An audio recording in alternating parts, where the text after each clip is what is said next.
आज की तकरीर का उन्वान है भूख तहजीब के आदाब भुला देती है। जनाब सदर, आज की मुकर्रर पुरवकार तकरीर में मैं इस बात की तायीद करना चाहती हूँ कि हम इखलाकी नहीं बल्कि माशी बदहाली का शिकार हैं। मुफलिसी हिज्जे लताफत को मिटा देती है, बशर को बशर की औकात भुला देती है। आओ उस माँ की जुबानी भी कोई बात सुने, रोज जो बच्चों को भूखा ही सुला देती है।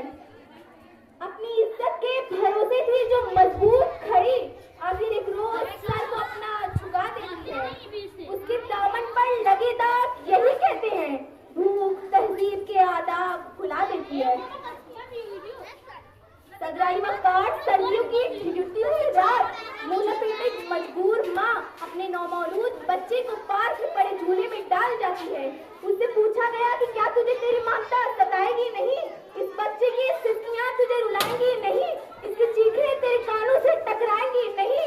तो कपकपाते हुए होठों से उस मजबूर माँ का जवाब होता है कि मैं अपने पेट की भूख तो बर्दाश्त कर सकती हूँ, लेकिन इस बच्चे का भूख से बिलखना मुझसे देखा न गया, तो इसका ये कहना बजा बनता है, खाक में माँ की मोहब्बत को मिला देती है, भूख तहजीब के आदाब भुला देती है।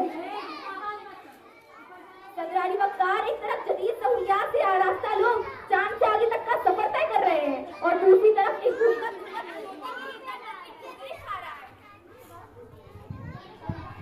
जनाब सदर, इबादत हो, रियाजत हो, मेहनत हो या मुशक्कत हो, ये तभी मुमकिन है जब पेट की भूख ना हो। लेकिन भूख आम शहरी या फर्द वाहिद को मुजरिम या डाकू तक बना देती है, झूठ बढ़ा देती है, बदईमानी फैला देती है, सच्चाई, शराफत और ईमानदारी जैसी आला इखलाकी इक़दार को दूर भगा देती है। ना मुरव्वत, ना मोहब्बत, न खुलूस है मोहसिन, ना मुरव्वत, ना मोहब्बत, न खुलूस है मोहसिन।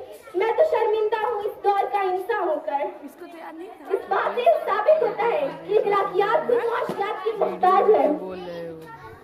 भूख फिरती है मेरे मुल्क में नंगे पाँव, भूख फिरती है मेरे मुल्क में नंगे पाँव, रिस्क जालिम की तिजोरी में छुपा फिरता है। आए दिन हमारे मुल्क में लोग खुदकुशी कर रहे हैं, 85% लोग करने की हिदायत में लगे नजर आते हैं, भूखमरी की वजह से अपनी जान